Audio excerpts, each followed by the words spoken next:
Welcome back. This is Talking Shit with Deja, where we drop the eye because not only can I talk about shit, but I want you to talk your shit too.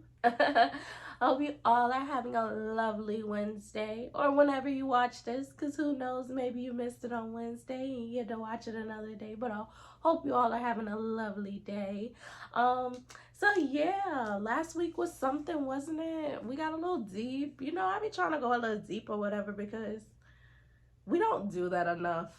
We really keep it so surface level sometimes because we're always talking about everybody else and minding everybody else's business rather than focusing on our own. So yeah, last week we got a little deep talking about healing your inner child and everything. So hopefully you all were able to take some things away from it. Hopefully it encourages you to actually work on healing your inner child and really having those conversations with yourself that maybe you wish you had somebody to do for you but they didn't. So now you can do that for yourself and be that person that you needed when you were younger. Because that's the goal, right? But yeah. So if you made it to the end of the episode last week, you would know what we're talking about this week. But in the event that you don't know, I'm going to tell you, of course. So we're going to be talking about the different types of love because, you know, in the self-love episode, I talked about how we are love and things of that nature. So literally everything that we do when it comes to interacting with others or interacting with ourselves is done in love for the most part. Now there's some things that probably can be done in hate or disdainment or all those, you know, negative words because of life. But for the most part, everything we kind of do is done in love. And I was able to find that there are different types of love that shows up throughout your life with different individuals. So the way that you love, of course, we know the way that you love a romantic partner is going to be completely different in the way that you love maybe just your family member or a friend or, you know, things of that nature. And then the way in which you love a family member could be different in the way in which you love a partner. So, you know, being able to identify the different types of loves and the way that they show up within different relationships and what they look like and how can you do, like, what can you do to practice them and things of that nature, because I'm starting to realize that I like being able to put a name to something. Like, I'm not a fan of just explaining stuff without it really just having a name. So I've been finding different websites and everything that's helping me put a name to everything I be going through in my life.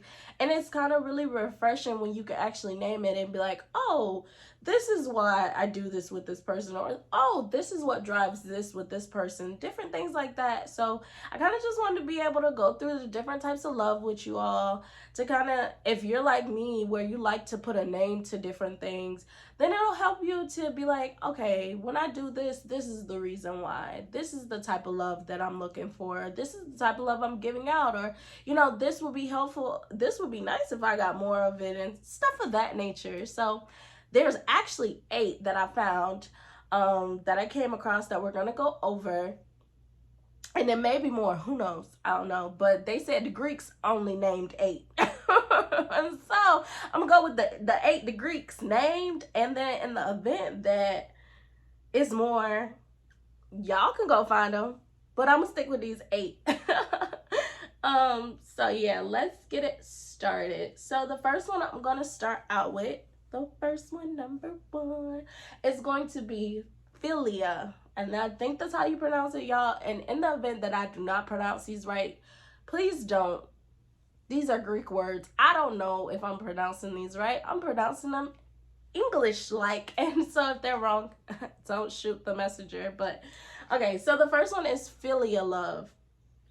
So it says philia love is love without romantic attraction and occurs between friends and family members. It occurs when both people share the same values and respect each other.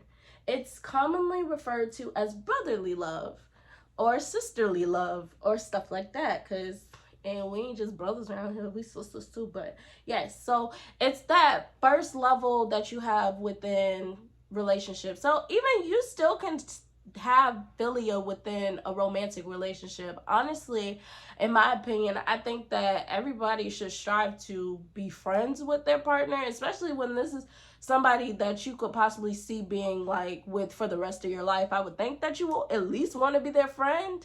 So having philia within a romantic relationship shouldn't hurt, and it should be something you should strive for. But philia is more likely to be seen between family members and friends, just because it doesn't have that romantic part of it or that physical part of it. It's kind of just that surface level attraction that you have with family members and friends. So it says, oh, and then one thing that I will be incorporating that they did on the website is the catalyst. So what kind of drives this type of love to come out?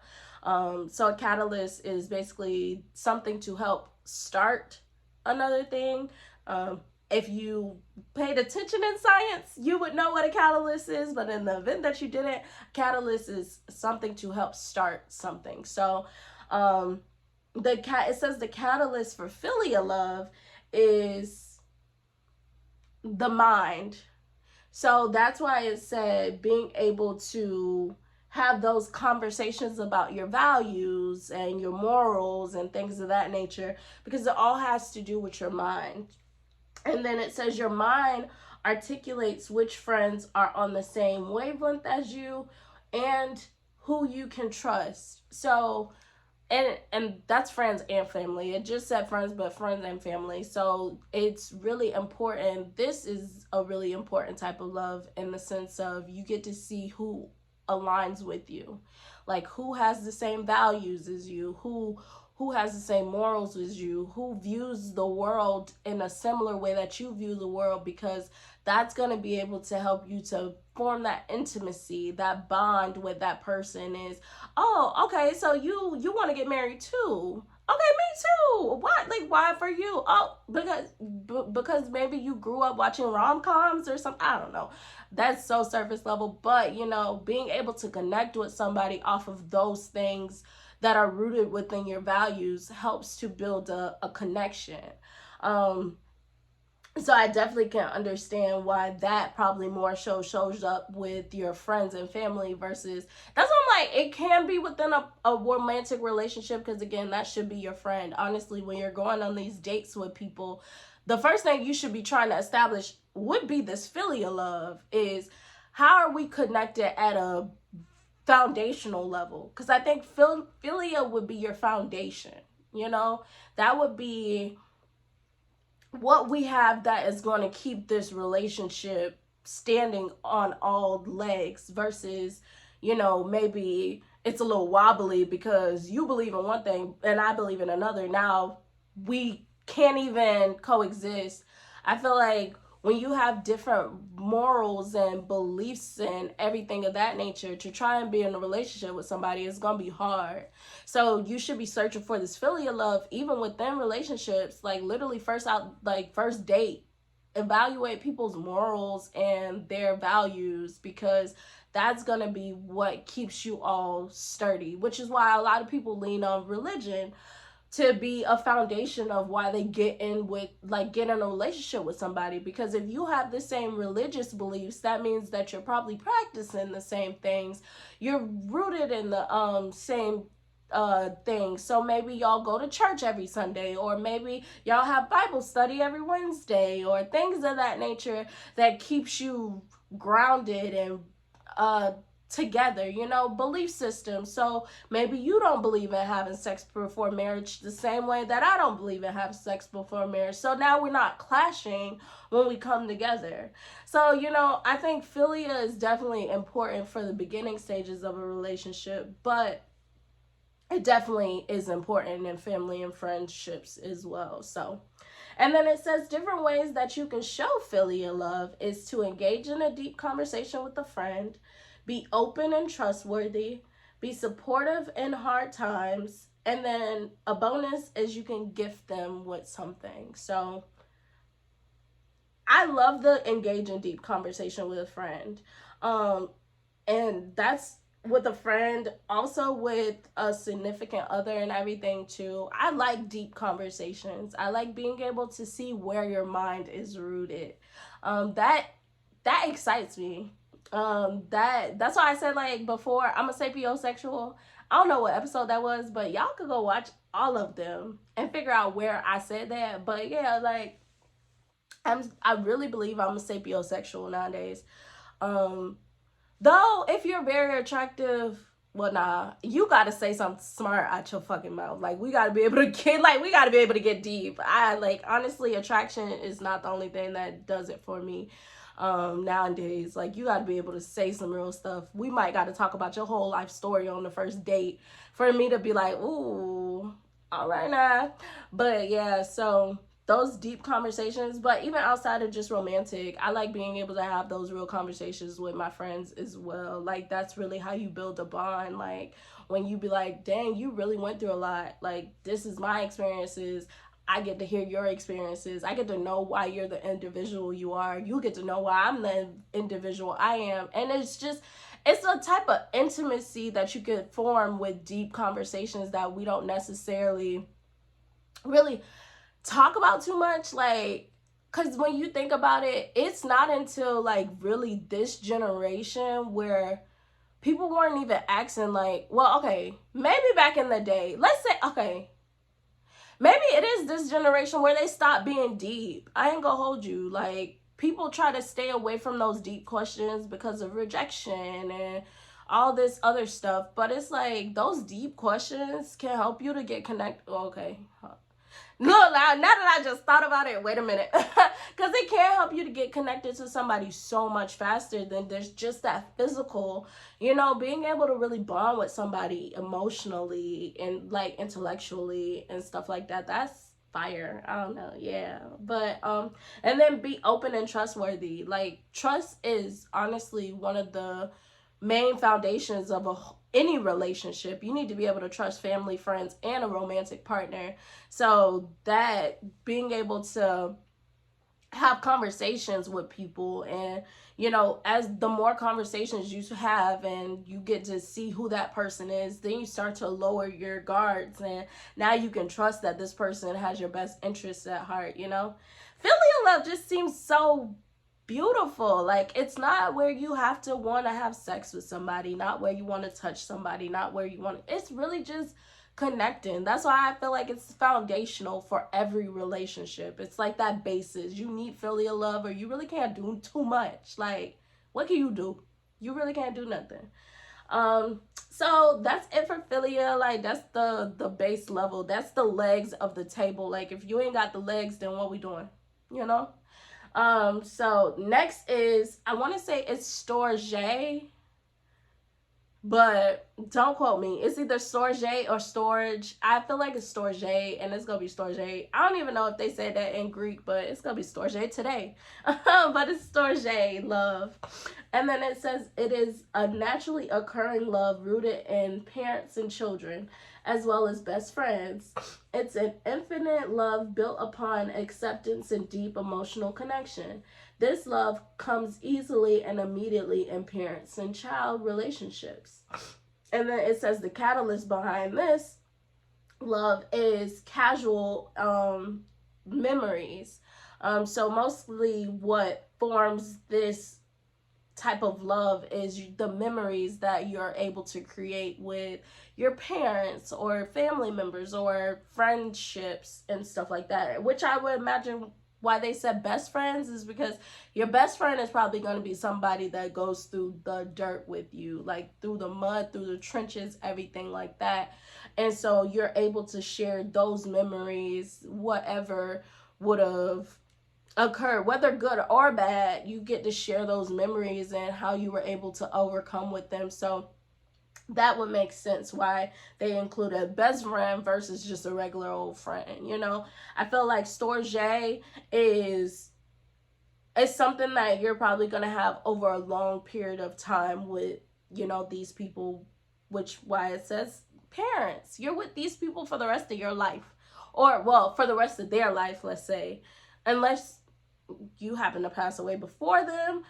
so the rest of y'all lives, you with them, you with them for the rest of each other's life, whether they pass away first or you pass away first, you're with them. So it's like you have so many memories. Like, honestly, I definitely have this with my mom. She is, I have, and I get to create memories every day. Honestly, I am so in love with my mama that I just gotta call her and bother her, or I gotta go sit by her and bother her, type of stuff like that's. And then I'm able to reminisce on the old times of us just going to Orlando and, you know, having fun when we're younger. Or shoot, even now as we're older, I like the conversations that I get to have with my mom being an adult and stuff like that. So it's just like deeper, and we are only able to do that because of the time that we get to put in. I feel like Storge only comes with time because of how deep it is. You can only really develop this when it's time put in, like when you really can reminisce and can understand, like, damn, we would have been through a lot together and we still here together, which is why a best friend or family members are going to be a part of that. It could be in your relationship, of course, depending on how long you all are together. And honestly, I think you would want to have this within a relationship too. Just being able to say, like, dang, we really have been through a lot and we still decided to choose each other. We still decided to stay in love with each other. Versus going to go be in love with somebody else. We got to do it with each other through all the trials and tribulations, everything. So yeah, I like that. I like the first two. Like, it just seems like these deep bonds that you get to form with people, you know, that kind of last through the test of time. Like, it's kind of cool. And then it says your memories encourage long-lasting bonds with another individual. As you create more memories, the value of your relationship increases. Yeah, so it's like, dang, we really done did everything together. Like, I met your family, you met my family, if that's like friends or a relationship. Or, you know, we got to go do this trip together. Like, my mama, she keeps saying that she want to do, like, for her 60th birthday, she want to do Bali. So I can't wait to be able to experience that with her and have those memories and everything, because I think that'll be like her first time really out the country or on an international flight. So being able to create these memories and everything with the people you love, like, that's beautiful. Even outside of just going outside the country, like, we have a cruise later on this year that we'll be able to create some more memories with. We're always doing something together. Like, we're so oriented, me, my mother, and my siblings, so it's like we're always doing something together. So having these memories definitely encourages the Storge type of love. Like, we are literally forming stuff that's gonna always keep us bonded, and depending on how the interaction goes, it always keeps us happy when we think about it. Like, there's so many memories I can think back to and can just laugh and feel lighthearted when I think back to it, just because of, you know, the fact that I was able to do it with people I love and I care about. So yeah, that's Storge. And then it says how to show Storge love is you can sacrifice your time, self, or personal pleasures. Quickly forgive harmful actions, share memorable and impactful moments. So that's real, especially the quickly forgive harmful actions, because sometimes I think we hold on to so much as if people are really trying to hurt us. When in reality, they may just be saying stuff off of what they may have learned or stuff like that. And it's not really until you tell somebody that they hurt you that they really know. Sometimes people really are not cognizant that they're over here hurting your feelings. Like, they really are not aware that they're making you feel some type of way. So at the moment that you're able to communicate with somebody, hey, that rubbed me the wrong type of way, you kind of can get back to those fun times and creating more memories and everything of that nature. So don't hold grudges, or don't be afraid to bring up something, like, when people seem to step on your toes, type of thing. Because especially when it comes to family, we get so easily agitated by them because of how much time you kind of have put in with them. Like, trust me, I have worked so hard to not get easily offended by them because I was easily offended when I was younger. And I talked more about this last week, so go check out the Healing Your Inner Child episode. But you know, I was so easily agitated by them when I was younger that I had a hard time not being so defensive being around them as I got older.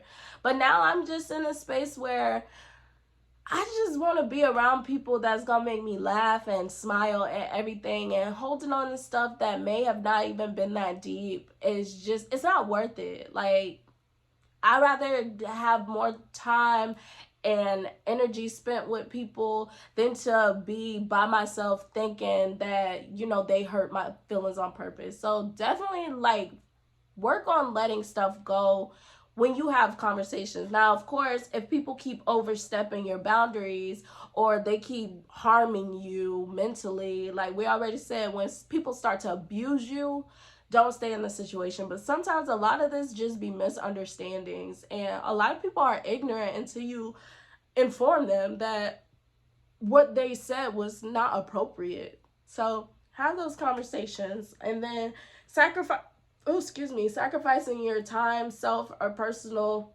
pleasures. Do it, but remember, self-love. So don't do it at the expense of your happiness. So sacrifice if you're able to give. Like, if your cup is maybe at 75%, you could give maybe like 5 or 10%, like, sacrifice to somebody.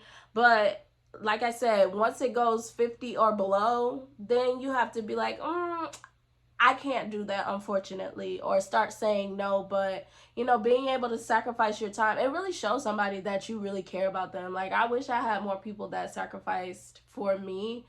And that's probably more so romantic relationship wise, because I don't really be asking too much of people, but I just kind of, it means a lot when you know people sacrifice for you. Like, I know that you could have been this place, but you did this. Or I know you could have been doing that, but you did this. Like, I genuinely love that sacrificial part. But again, if it's at the expense of yourself, I can understand why you're not going to do it. I wouldn't even do it. The Dejanay I am today, I'm not sacrificing shit for nobody. But, but you know, if I am able to do it, I'll sacrifice my time and everything for the people that I love. It means a lot when you do that. But yeah, so those are the different ways to build that Storge love. So I feel like it starts out with philia, and then it probably elevates to Storge.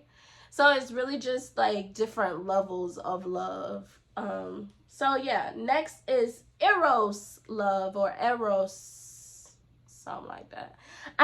Eros love. And then it says, it is the primal love that comes as a natural instinct for most people. It's a passionate love displayed through physical affection. These romantic behaviors include, but are not limited to, kissing, hugging, and holding hands. This love is a desire for another person's physical body. And then it says the love catalyst. So what drives this? Your hormones, your little nasties. Your hormones is raging. That's why you want to touch and kiss and hug all over these people. Your hormones is off the charts. So if you're somebody who really likes physical touching and all that other stuff, it's because your hormones are lit. They lit. And then it says, your hormones awaken a fire in your body and must be satiated with romantic actions from an admired partner. Yes, satiated. No, I'm just kidding.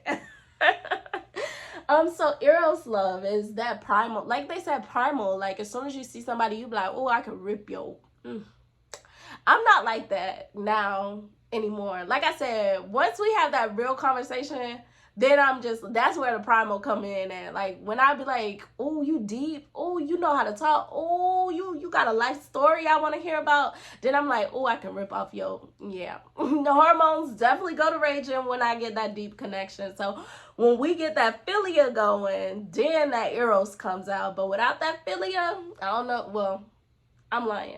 It might be some people that probably can spark the Eros. It might be some people. But I feel like that the person that can spark your Eros probably isn't the person that you're going to be with super long term. For some reason, I feel like you really gotta build that philia, and then the eros kicks in, that you know it's probably gonna be a little longer, or maybe not. I don't know. I don't know, but yeah, that era for me personally, eros doesn't kick in until I know you mentally. But it is some people, like I said, it is some people where I look at them and be like, oh. Like some people you just look at it and be like, oh. But yeah, so, and then it says how to show eros love is admiring someone's physical body. Okay, so off of that alone, I always say, like, for me, a guilty pleasure of mine is football players. Something about football players, and not all of them, because some, you know, the linemen, they're a little husky. I don't know if I like husky, but them tall, athletic builds that, and you gotta be super tall, because I feel like some people get triggered when you be like tall, but you ain't gotta be super tall, but that athletic build where it's like nice biceps, triceps, nice calves. Oh, I remember being in high school. I took a PT class because my high school was a trade school, so my trade thing was physical therapy. I remember when I first learned about the gastrocnemius. That was the first muscle that I found. Like, I thought that was the funniest name, but it's your calf muscle, right? So I used to be like, oh, that gastrocnemius on that man is so fire. Like, oh my God, I love a calf muscle. I don't know why it's so attractive, but nice calves, nice arms, nice legs. And I like a little gluteus maximus every now and again, you know.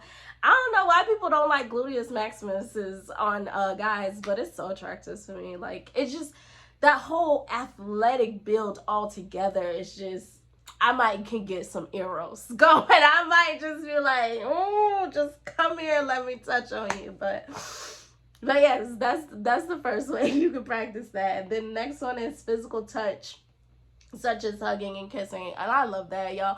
Y'all know I talked about that, and I don't even remember what episode. So go look at all of them if you want to know. But like with my friend, the last time he came over, like, just, we didn't kiss, but he hugged me, and it just felt fire, honestly. But I love kissing. That's how I'm starting to realize who my people is for real. Like, if you kiss me and you kiss me real good, like, you might got my heart. That's the eros talking, but you might got my heart. A piece of it, the eros side of it, you got it. Because I really do like kissing. Kissing is such a gateway, and I think if more people really understood that, they might do it a little bit less or a little bit more. I don't know, because some of these people just be out here kissing on everybody. I don't know, but for me, it's such a gateway. I love it. It's so intimate, and I think that's why I don't do it with a lot of people, because that definitely sparks eros. It definitely is gonna make me want to be primal and rip your clothes off and be like, let's get it, let's go. So I don't put my lips on everybody. But yeah, that kissing and hugging thing, kissing, hugging, rubbing, like that massage and all that. I talked about it in the different love languages. And it's funny, love language. See, and y'all know, put two and two together, that makes sense. But yes, yeah, and then it says romantic affection. So of course, you know, that's your rubbing. That's probably the kissing on the body and your erogenous zones being stimulated and all this other stuff.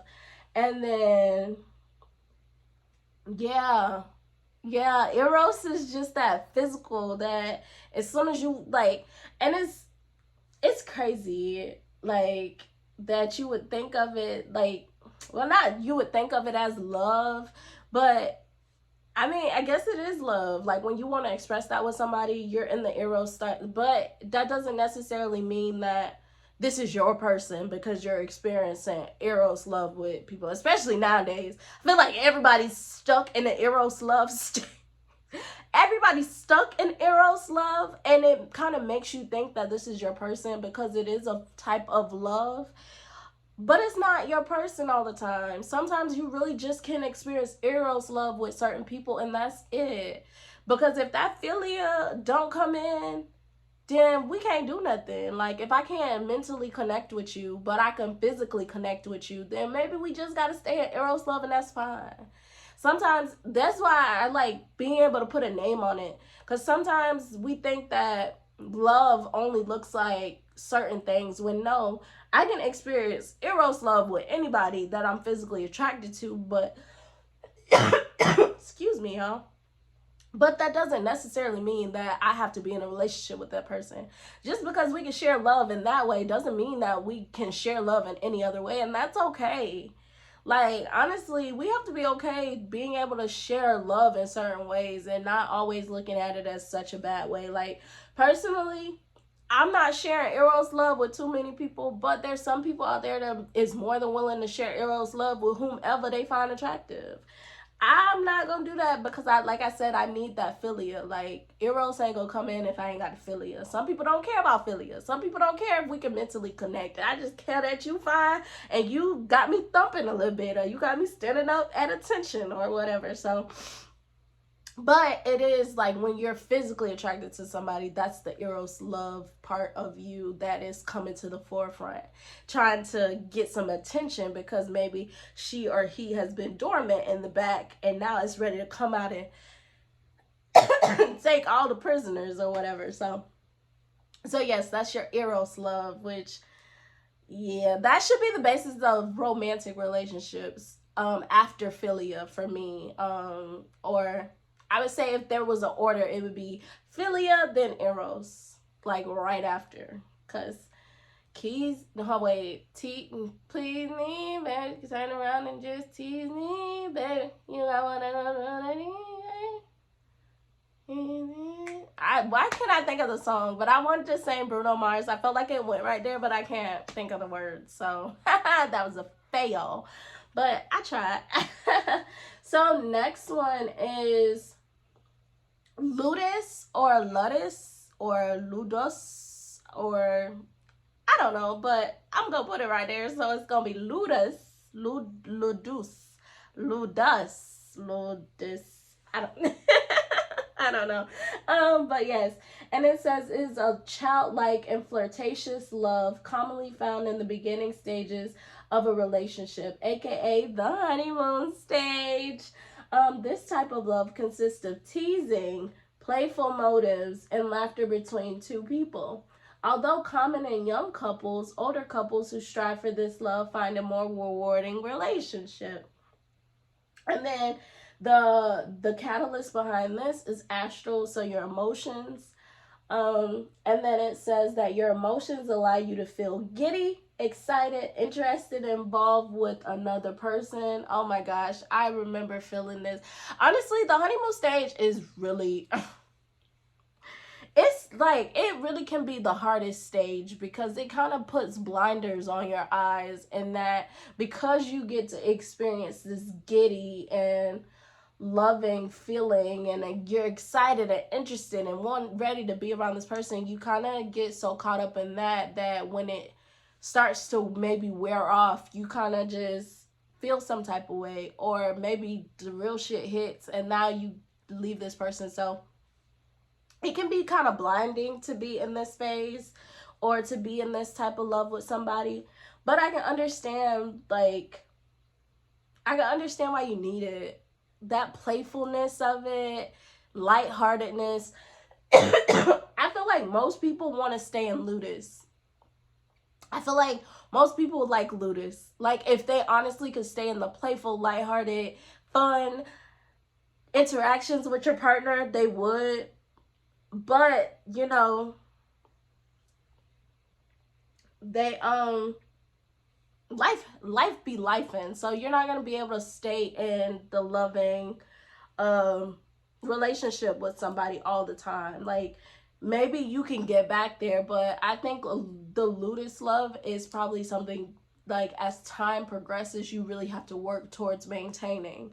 Because of course you could do it in the beginning, because in the beginning you don't know this person for real, so everything they do just seems interesting and intriguing and fun and everything. But once you feel like you know somebody, it seems like that kind of wears off. But honestly, I think that if you put in the work, if you do what you need to do, you can get back to Ludus love. And that should be what you, like they said, for older couples, when they strive for this type of love, they have better success within their relationship because it's so fun and it keeps you young and everything. It keeps you from kind of dwelling in the negativity of the relationship, and it helps you to just bask in the lightheartedness of everything. So I think it is definitely important. It's definitely important to not get so caught up in it that you forget about everything else going on around. Like, if this person really is just an asswipe, don't try to stay in Ludus to try and avoid that. Like, get away from this person if they suck at being a human more often than not.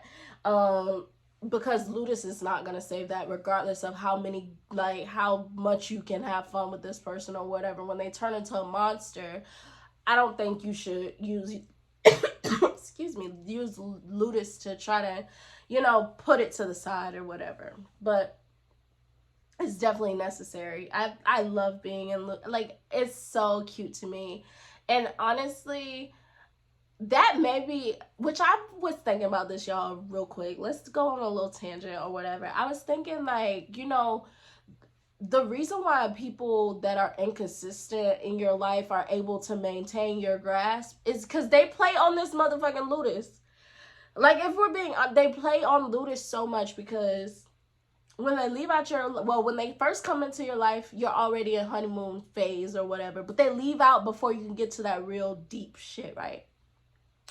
Then they come back in and they tap into Ludus again, and they get you all happy and giddy and interested, and then they can leave out before you get to that deep shit all over again. And then here they come again, playing on Ludus and getting you all happy and giddy, and there it goes. So I feel like that's the reason why inconsistent as people are able to maintain a space within your life, is because they have tapped into your Ludus love. And again, that's your childlike love, your fun, exciting love that a lot of people like to express in general. They get to prey on that. I personally don't think they know that they're doing that, but they get to, because they run out before stuff gets real, gets deep. They probably run out before you really establish philia. So you just be, maybe you have did Eros with them, and now you're doing Ludus because they've been around a little bit more and you get to hang out with them and you love being in their presence and everything. But then they dip out. And then you're just like, okay. Then here they come again, and they kind of do the same thing. They play at or pray at your Eros and your Ludus, and then they dip out again. After a while, you'll probably get tired of them dipping out, but it makes sense why they can keep you on a hook for so long, is because they pray at those different loves that's within you. And you just like feeling, because we love feeling love. Like, honestly, at the beginning of the website, they just they explained love being like this addicting feeling that you love to feel. If they keep preying on those feelings, that's the reason why they keep you hooked, is because they give you all this love, which is why I think it's called love bombing or whatever. Give you all this love, this good love, this Eros love, this Ludus love, and then they dip out. And they make it give you philia, because my inconsistent people have given me philia, Ludus, Eros. Like, it's so annoying. And now with the older people, I got philia, Storge, Eros. Like, it's like they literally prey on all of that, which is why they can keep you hooked. But that's where I think boundaries start to come in to help facilitate the love. Because if you notice that somebody's inconsistent and they keep coming in and out, of course you're going to share love with them. That's just what's going to happen. When they leave out your life is not how you want to continue to feel and stuff like that, that's when you put up these boundaries and be like, okay, if you come back, this is how it's going to go. And if you don't respect this, then there is no coming back. And that's my thing that I'm working on now when people come back into my life. Setting up these boundaries, because I love feeling the love, but if you're gonna just dip out once you give me the love, just stay out. Or, you know, maybe we can only do certain things. Maybe I take out the Eros stuff because that's too much to do at once. Or maybe I don't care to know more about your life story because that's forming a bond, that's getting us closer, and you're just gonna dip out. If we can't do this stuff consistently, what are we doing? You know? So be careful of the people that are inconsistent, because even broken people are loved. Do they have a hard time being recognizing that they're loved and stuff like that? Maybe. But I think people are loved in general, and sometimes they can connect with who you are as a person and everything of that nature. And so them coming into your life, you get to experience love with that person, but then they dip out, and so it hurts, and now it triggers your abandonment and stuff like that, and you know, these fears and everything. So it's just like boundaries helps to facilitate all of this so that people can't just come in, love bomb you, and get the fuck ASAP. And then it says that how to show Ludus love is you flirt and engage in whimsical conversation. You spend time together to laugh and have fun, and then you exemplify childlike behavior together. Oh my gosh, that one is my go-to. Like, I love being able to go to the arcades with people, or doing laser tag, or go-kart racing, all those fun things. Like, I love being big kids with people, and I'm like, I have that little competitive side to me too. So being able to, you know, compete and do stuff like that, like, that's so fun to me. And then the flirting.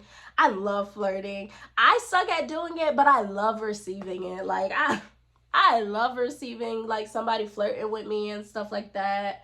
Yeah, I like Ludus love. That, I'm telling you, Ludus love is probably what get y'all caught up. Be careful. It can get you caught up. I mean, all the different types of love can get you caught up again if there's no boundaries in place. Just because they're tapping on a feeling that is so addictive. Like, love is addictive. Like, there is no ifs, ands, or buts about it. Like, because of the hormones that love causes to come out in your brain, you get addicted to feeling that way when you're with people. So if you don't place boundaries on people, especially people that are hurting you, maybe on purpose or on accident, if you don't place boundaries around experiencing these types of loves with people, then you're gonna always feel like you're being taken advantage of, or like people don't care about you and stuff of that nature. So, like, there's a quote I came across where it says, like, love without boundaries is lust. But I ain't even gonna say the lust part, but just love without boundaries is stupid. Like, stupid. I seen like where Pastor Todd was talking about like how to, like, the reason we know God loves us is because he gives us boundaries to exist in.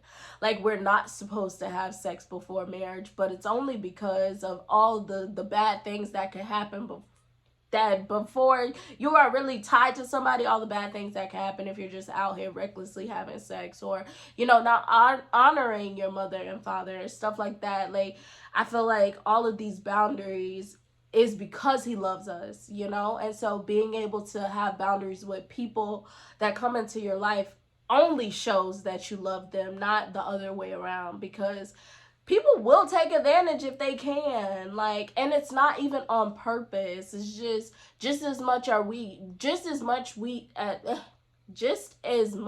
as we are givers, we are takers as well.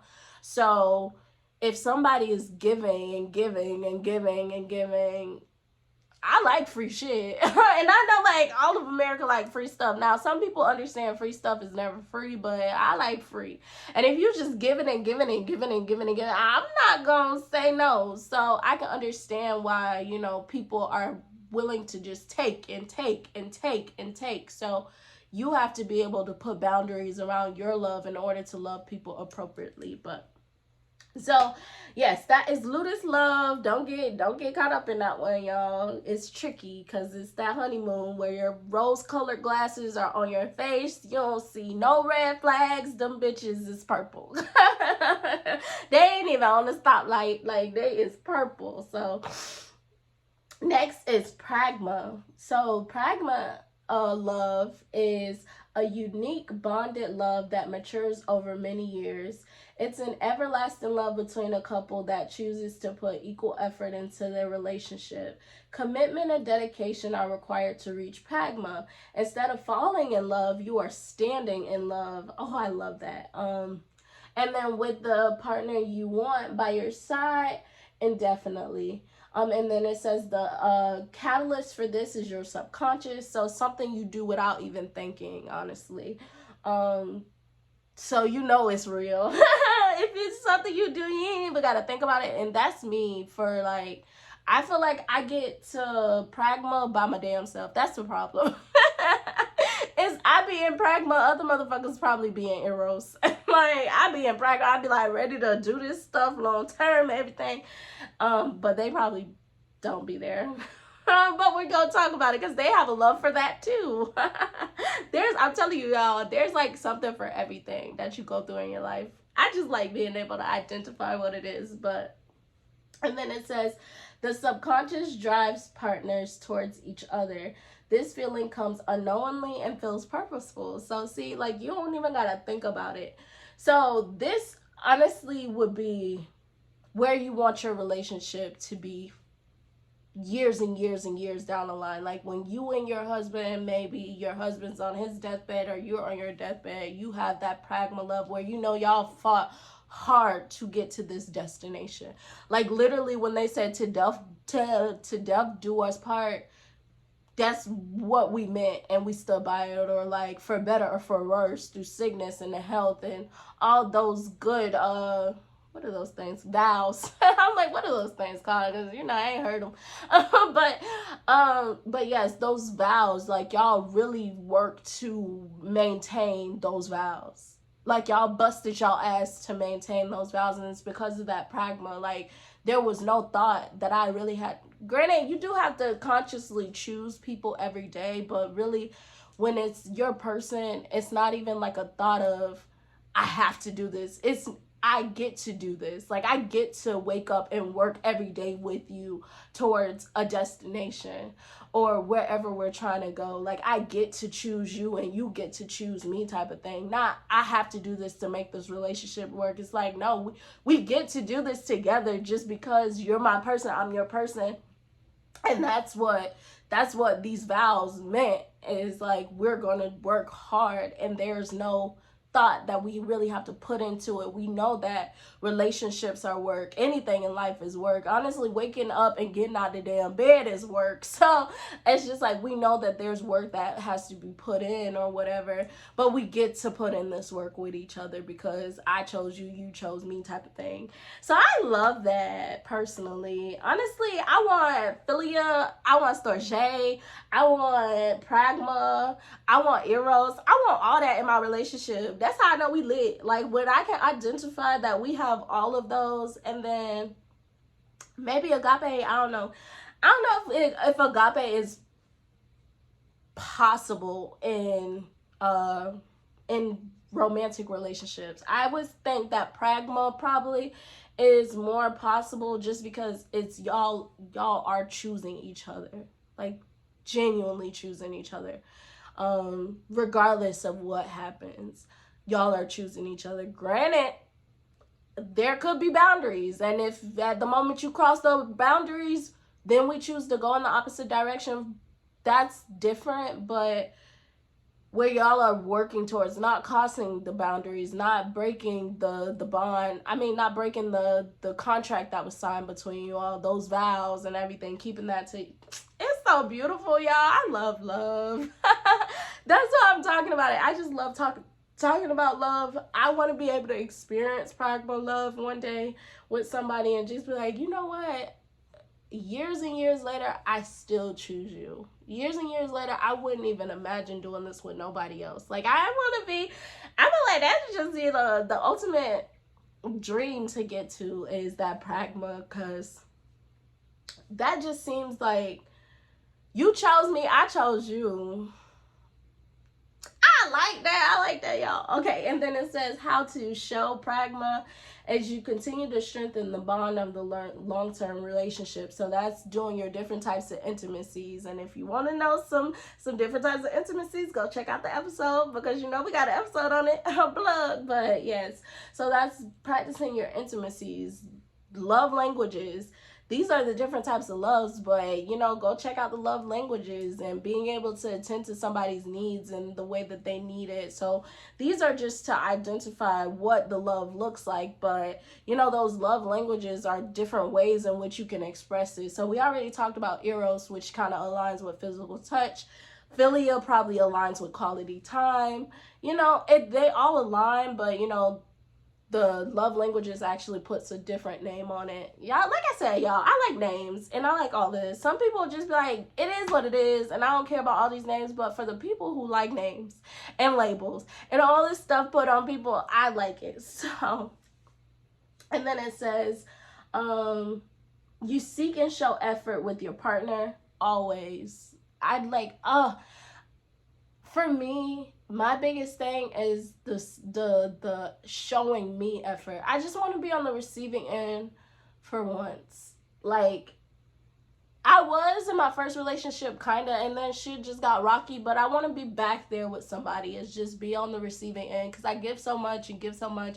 I just want to be on the receiving end, and I feel like pragma will both be given and taken. So that reciprocity, that's what pragma is reciprocity. Like, I give, you take, you give, I take. Like, and we both enjoy doing it. We do it so effortlessly that when we wake up, I go cook breakfast, and then when you come home, you rub my feet. Like, and we don't even thinking about it, but we just loving on each other in the way that we both like to be loved on and stuff like that. Like, that shit just, it just makes me so giddy on the inside. Like, when I tell y'all, I cannot wait. Like, I can't wait. Patience, I'm practicing it, but I can't wait genuinely to, you know, be able to experience this type of love with somebody, because I haven't had that just yet. But yeah, I can't wait. It made me feel good, y'all. I'm sorry. And then it says, choose to work with your partner forever. And that's why marriage is so important. And I know some people don't like marriage, or the contract, or the governmental part of marriage, but honestly, being able to go before your God and all your peers and your family members and everything, and tell this person you choose them, they choose you, and then y'all literally work every day to choose each other, that shit fire. That is fire. Like, genuinely, that's why I said, like, I am a wife and I will be a wife one day. It's just like, there is no ifs, ands, or buts about it. I don't even want nobody that's not gonna choose me forever. And unfortunately, it's hard finding that person that's not scared of the forever. Even sometimes I have my days where I'm scared of forever. Like, dang, I'm really gonna be with one person for the rest of my life if that part comes. But it's like, as much as I'm scared, I'm also so ready for it. Like, I'm scared, but I'm ready to embark on that journey. Like, I'm ready to face my fear of being with somebody for forever, especially when we're choosing each other, you know? It's just like, yeah, I'm scared, but I'm gonna go through it because you're coming through it with me, you know? It just makes it worth it. Oh, y'all, I'm sorry. Like, you could just tell I love love. I'm just getting so giddy, and I'm just like, I can't wait. But yeah, so that's pragma love. Like, I think that is the level that you want to get to. So again, it starts maybe with philia, then it goes to eros, and then it goes to ludus, and then it goes to pragma. So if you could get to pragma, you doing something, baby. So yes, the goal is pragma, but in the event that you don't, it's okay. You know, start all over again and continue to work your way there, because that's the goal. And sometimes we don't get to our goals with one type of thing, which is why you continue to try with somebody else or do something with somebody like different. Even in business or whatever, if one business fails, you shouldn't just give up. You should try to do something different or try something new or whatever and find what sticks. And I think that's the case with people too. If one person doesn't work, then move on to another person and find somebody that sticks. You know, you definitely don't have to stay in anything with anybody if it's not working.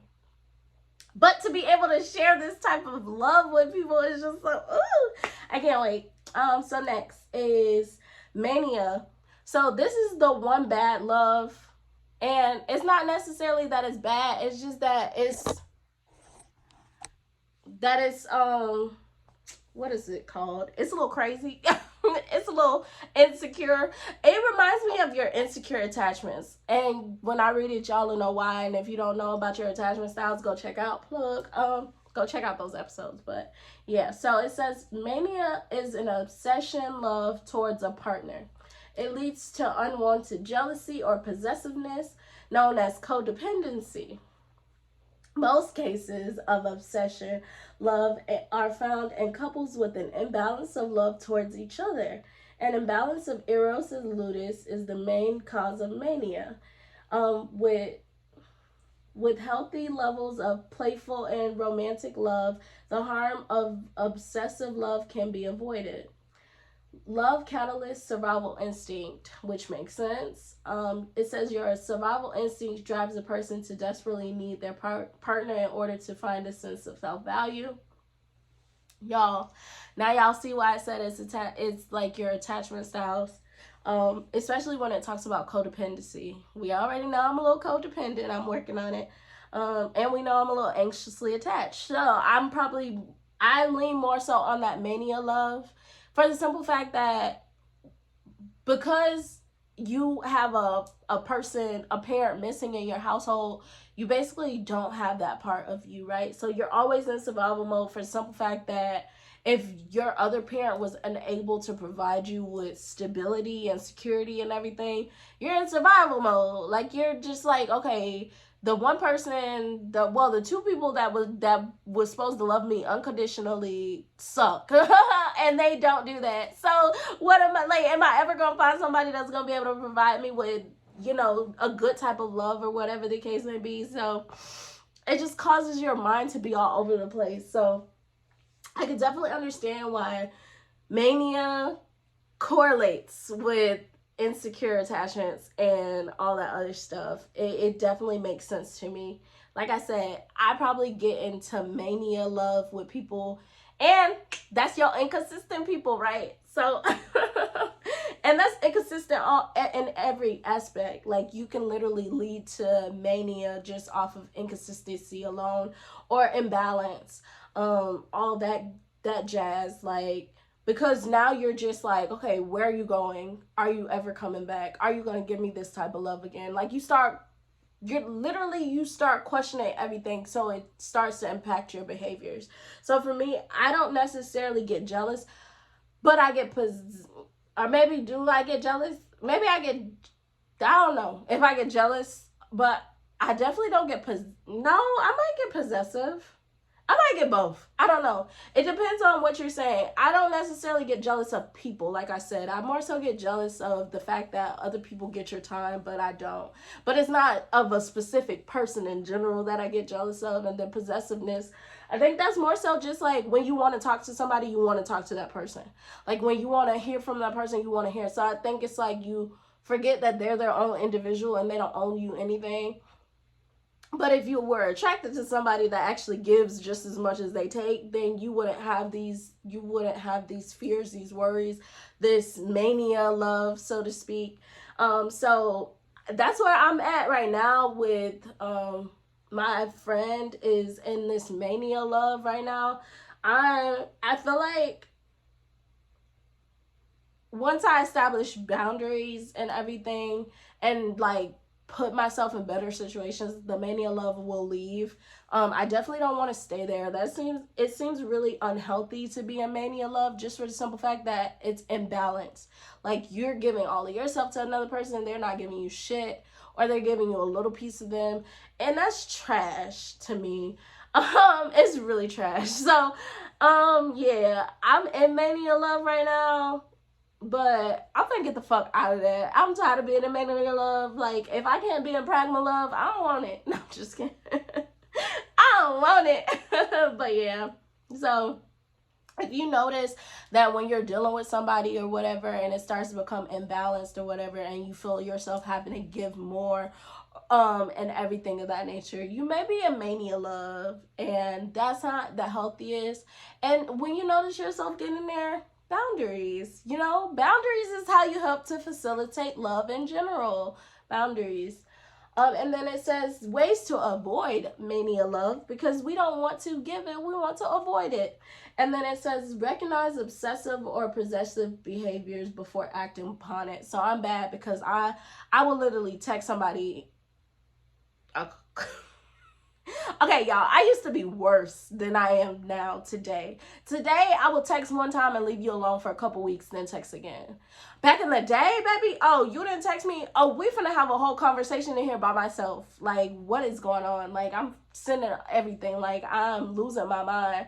I'm calling. If you don't pick up, I'm calling 15 times, all types of stuff. Like, it was, y'all, it was terrible. Now I'm better. Now I am working on catching it. Like it says, if you notice yourself having to text because they're not responding, like having to call because they're not responding, catch yourself. And then maybe do your coping skills. So whether that be go on a walk or listen to music or watch a show or whatever, catch yourself before you get lost in the sauce, because I would imagine mania love pushes people away.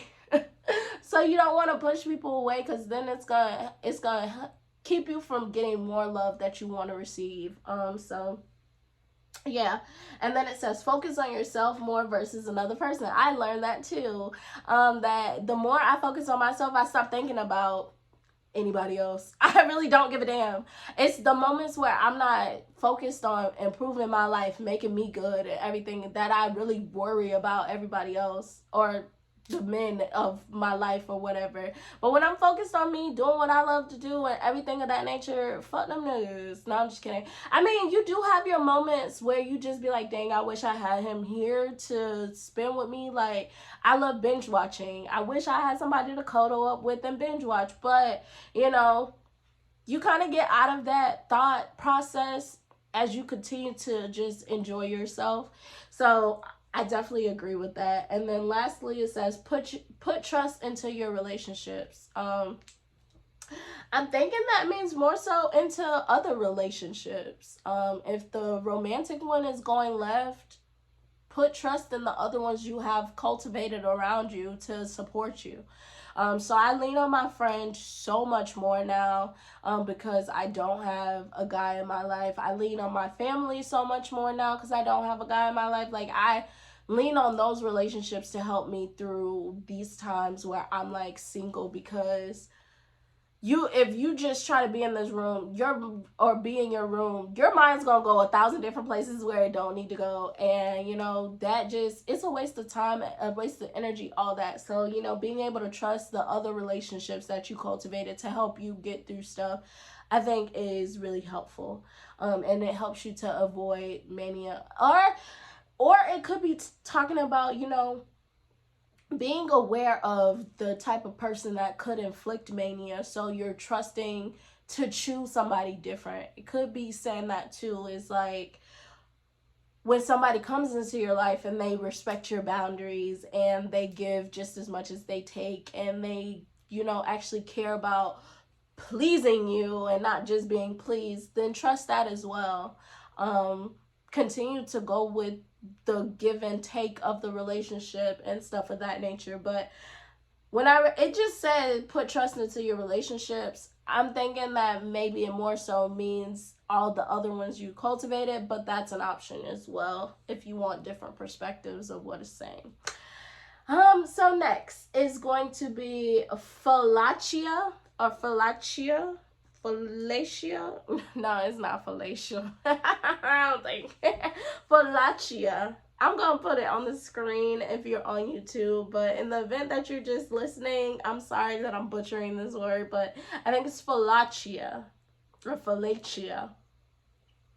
And then it says it is a healthy form of love where you recognize your self-worth and don't ignore your personal needs. Self-love begins with acknowledging your responsibility for your well-being. It's challenging to exemplify the outbound types of love because you can't offer what you don't have.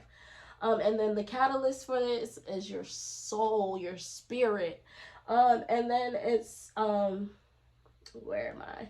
And then it says your soul allows you to reflect on your necessary needs in physical, emotional, and mental health.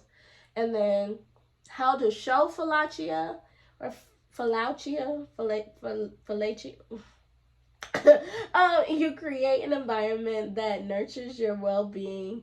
You take care of yourself like a parent would care for a child, and you spend time around people who support you. Facts. Self-love is the best love, baby.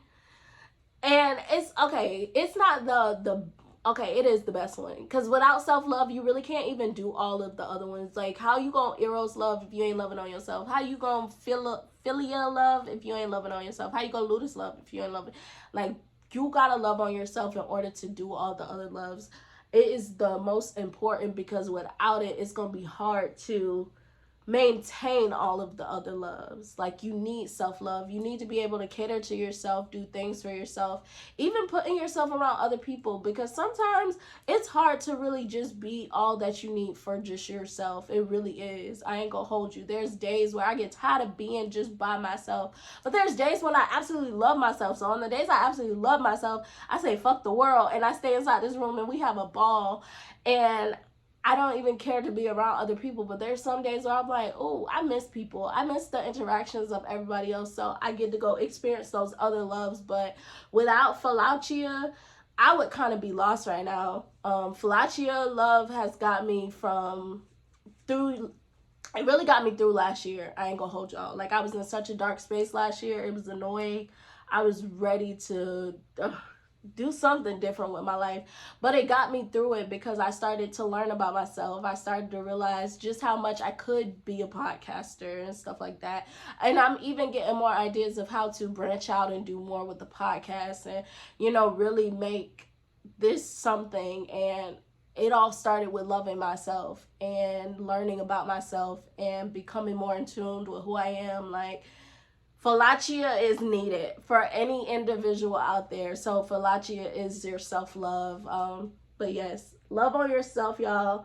We already know that what we should be doing. And if you don't know, there's a self-love episode that you can go check out. So go do that.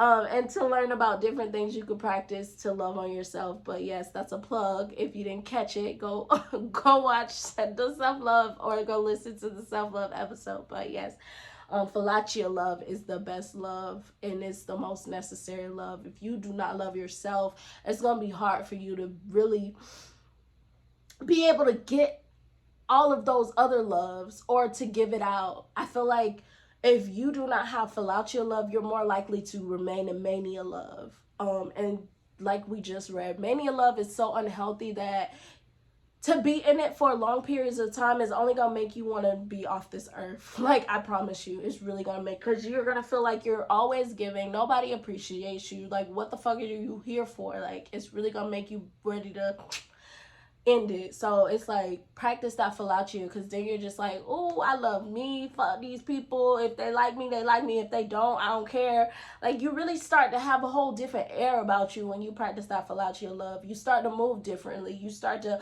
you definitely uphold boundaries. I think philautia love is how you identify and uphold your boundaries, and how you continue to maintain the love without being overused with other people and stuff of that nature. So it's needed. It's the best one out there, and without it, you can't do too much of anything else appropriately.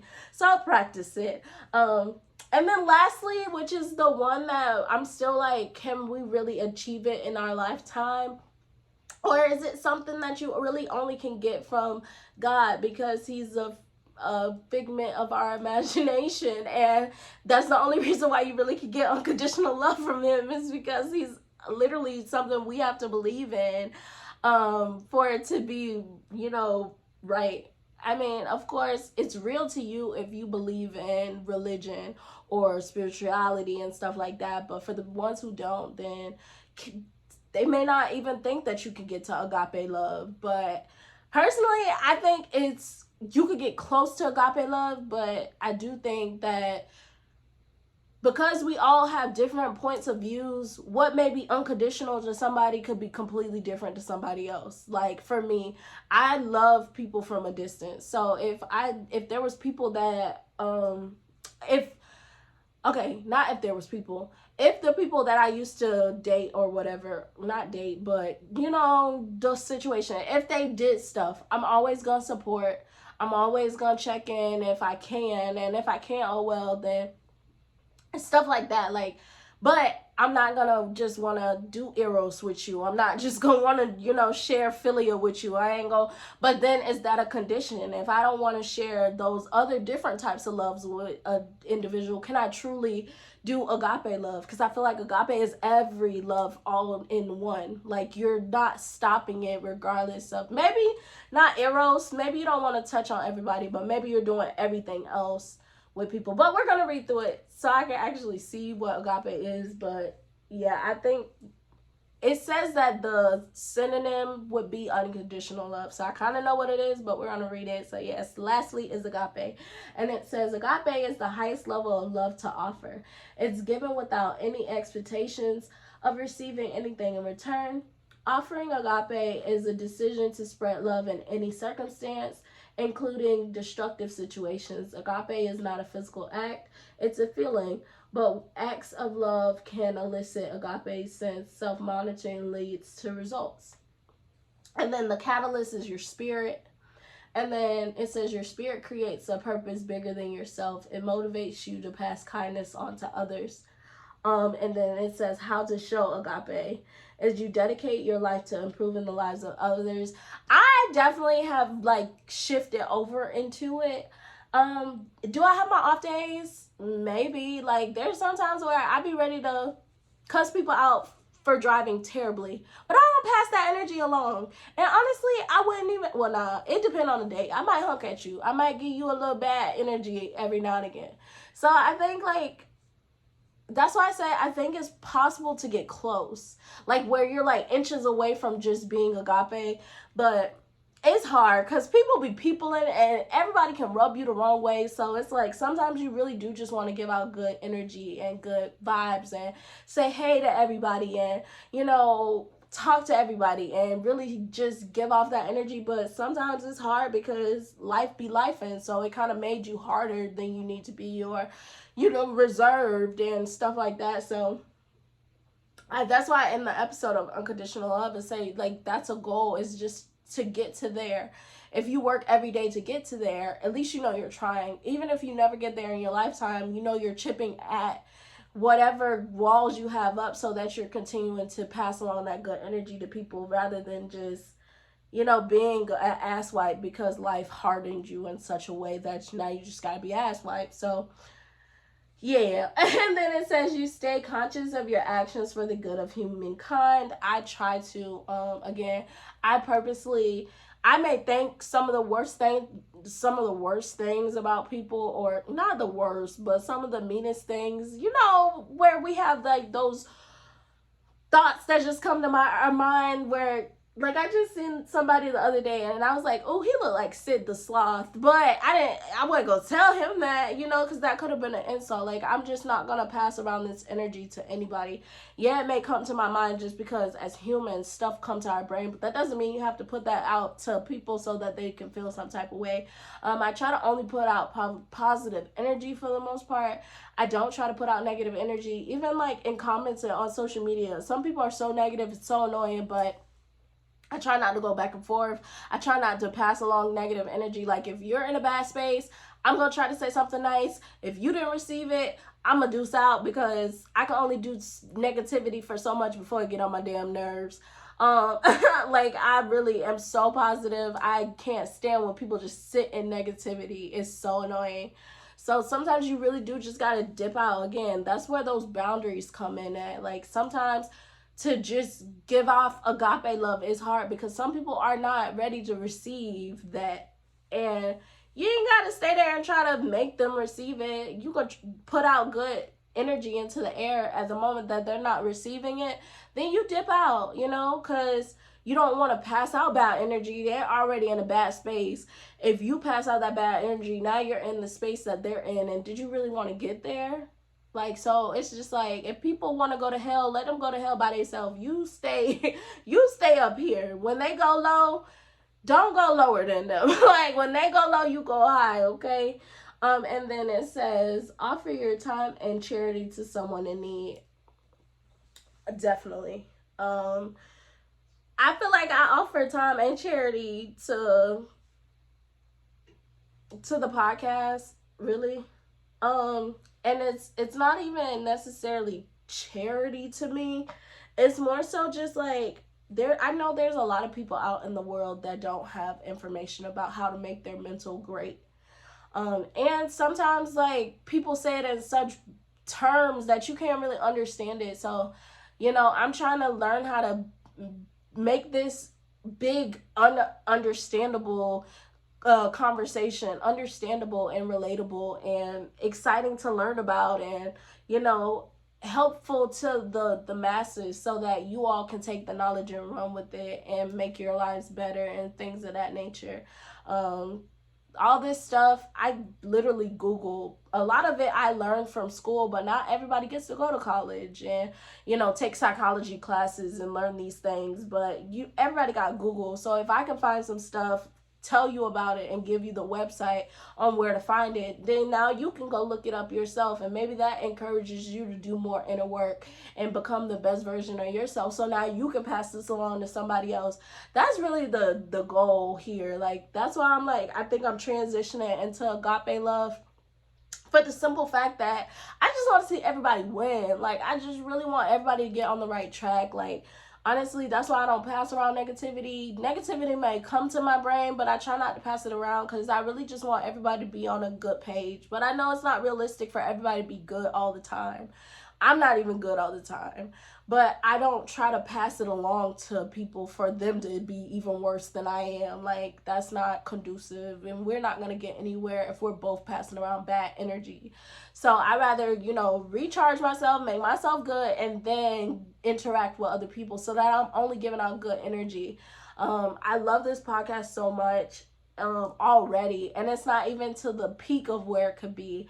So it's just like, this is only the beginning. I can't wait until I can do more with it and change more lives and impact more people. And low-key, I'm the type of person where I kind of want to turn this into something where I turn it into, like, the fans get to come on this and really interact, and not even just known people. Like, I would love for maybe some shit talkers one day to come and be a part of the podcast, and we have a conversation and they can tell their stories. Maybe they become popping off of that. Like, you just never know. But I want to be able to pass this around to everybody. Like, I just don't want it to be for me. I want it to be for everybody in whatever way it can be. So yes, I love agape. Is it realistic that everybody can get there? No. But I think it's definitely a goal that everybody should work towards. Like, if you can work towards making the human race a better place or a better race, then we might be okay. Some people are only on this earth to make us like terrible, and it's like, I don't like them people and I fight them people. But it's just like, the people who are on this earth that just want everybody to be good and be in a better space, like, them people may be operating close to agape love, and I love that for them. So yeah. And then it says, the last thing I'll say before I close it out is the different combinations that you see within relationships. So for family, it says that you may see storge, you may see agape, and you may see philia love within a family. And then in romantic relationships, you may see pragma, eros, and ludus. That makes sense, because I feel like you start at philia. I feel like philia need to be in everything, but you start at philia, then you go to eros, then you go to ludus, then you go to pragma. I like that. It's just like the stages. And then lastly is your friendships. So what that'll have in there is philia, storge, and philautia. And And I think it says Falachi just for the simple fact that if you are practicing self-love, you mostly have your friends around you because you know they're going to uplift you in a way that maybe your family can't or maybe your partner can't. So it's like they're definitely a part of self-care or self-love. And then, yeah, I like it. I like it, y'all. So yeah, that's where I'm gonna end. That's it for the different types of loves. I'm gonna name this episode "How to Love," because there's so many different ways of how to do it. Um, that's with your love languages and the different types that we just talked about. So many different ways to show up and show somebody you care about them.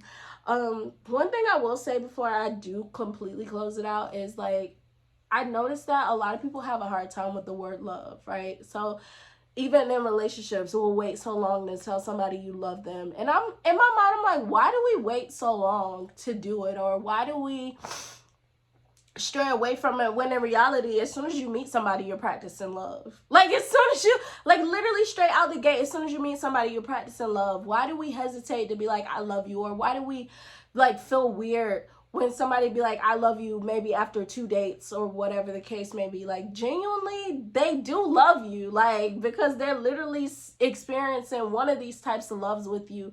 Even if it's just physical, they're experiencing eros love with you. And that's love. Now, are they experiencing pragma love? Maybe not. And that's why I personally like to be able to put labels on things. Because say you do have somebody that says they love you in the first few weeks, but you notice that y'all haven't even had filial love, then you're just like, okay, maybe this love is like eros. Maybe it's very surface level. We do have like a lot of physical connections, physical intimacy and stuff like that, but we don't have anything else. That doesn't necessarily mean they don't love you. It just means that they're just only operating in the eros love versus all the other ones. So it's nice to be able to put names on it, because sometimes we'll think like when somebody say they love us, that when they do certain things, it means that they don't. No, they're just loving you in one type of way. And it's like, it's helpful to be able to realize that I can love people in ludus and philia and eros and all this other stuff, but that doesn't mean that we have pragma love, you know? Or that doesn't mean we have agape love, you know? So it's nice to be able to identify it. And I just want to kind of encourage people to not feel so weird around the love word. If somebody throws that bitch out in 2 seconds, now you have a reference of what they could be referring to. What is it that you're triggering in them that would make them say that they love you, you know? And then I think I love the being in love, like standing in love rather than falling in love. Like I don't want to fall in love with nobody, but I would love to stand in love with somebody. I love that. Like that is beautiful. So yeah, love y'all. I love love. It makes me happy. And then for next week, because that's it for this week. Oh, y'all, so next week, okay, I'm gonna look up some different websites and see what I can find surrounding soulmates, because I hear that word all the time, but I haven't ever did research around like what have people come up with, like what is a soulmate. Can it just be romantic, or is it family and friends or whatever? Because I would think your soul, since that is your inner being, you can have soulmates in many different forms and not just romantic. Like honestly, sometimes I think like my friend, she's my soulmate because we have so much in common. Like so much. It's weird. Like literally the dudes that we hung up over, the only thing that's different is she got a lifetime commitment now. And probably not in the way that she really wanted it, but she got a lifetime commitment. But, you know, they're from the same place. They're both older. And then, like, our mothers are similar. It's so, like, and so I think she's my soulmate a little bit. So it's just, like, I feel like soulmates come in so many different forms. So I want to be able to do some research on it, and we could talk about it and, you know, and be able to identify, like, when you really have met your match soul-wise. But yeah, so that's gonna be next week. We're gonna talk about soulmates, y'all. But yes, this is it for How to Love, where we talked about the different types of love. And yeah, so like, comment, subscribe, and then you can check me out on Spotify and Apple Podcasts as well. And then y'all better go follow me on TikTok, Facebook, Instagram. And yes, I will tune in with y'all to talk about soulmates next Wednesday, 7 o'clock. See you there. Or tune in with you next week. But yeah, you all have a great rest of your week. And I will tune in with y'all later. And this is Talk Your Shit with Deja, where we drop the I. Because not only can I talk my shit, I definitely want y'all to talk y'all shit too. Bye.